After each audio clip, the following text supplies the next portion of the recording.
அன்பானவர்களே, வேதத்தின் வெளிச்சம் என்ற தொடரில் ஓய்வு என்ற இப்பதிப்பு மூலமாக உங்களை சந்திப்பதில் மிக்க மகிழ்ச்சி.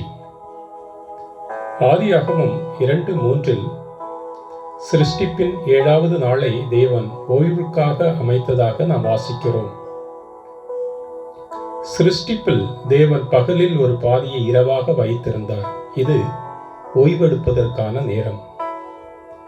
வேதாகமத்தில் சிருஷ்டிப்பில் 7 நாட்களில் ஒரு நாளை அவர் ஓய்வுக்காக நியமித்தார் என்று வாசிக்கிறோம்.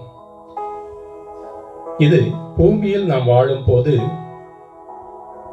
வேலை மற்றும் ஓய்வுக்கான ஒரு முறை உள்ளது என்பதை நமக்கு கற்பிக்கிறது.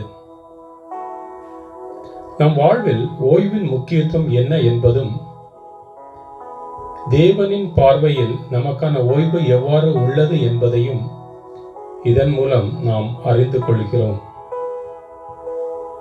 வாரத்தில் ஒரு நாளை ஓய்வு நாளாக கடைபிடிப்பது நமது வழக்கமான வேலைகளிலிருந்து ஓய்வெடுக்க வேண்டியதன் அவசியத்தை வலியுறுத்துகிறது. ஓய்வு நாளை கிரமமாய் கடைபிடிப்பது உடலுக்கு உழைப்பிலிருந்து ஓய்வும் ஆத்மாவிற்கு கவலைகளிலிருந்து ஓய்வும் அளிக்கிறது. ஒவ்வொரு 7வது நாளையும் ஓய்வுக்காக கடைபிடிப்பது நம்மை குறித்த தேவனுடைய நோக்கமாகும்.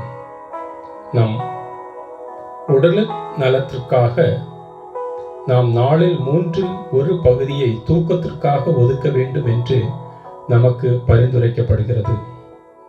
நமது உடல் மற்றும் ஆத்மாவின் சரியான செயல்பாட்டிற்கு நாம் ஒவ்வொரு நாளும் ஒவ்வொரு வாரமும் சரியான ஓய்வு எடுக்க வேண்டும்.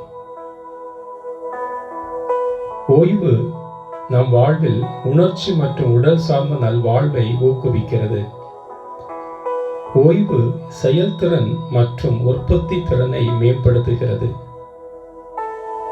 ஓய்வு எடுப்பது என்பது நமக்கான தேவனின் வடிவமைப்பு மற்றும் திட்டமாகும். வேலைகளிலிருந்து ஓய்வு எடுப்பது 10 கட்டளைகளில் ஒன்றாகும்.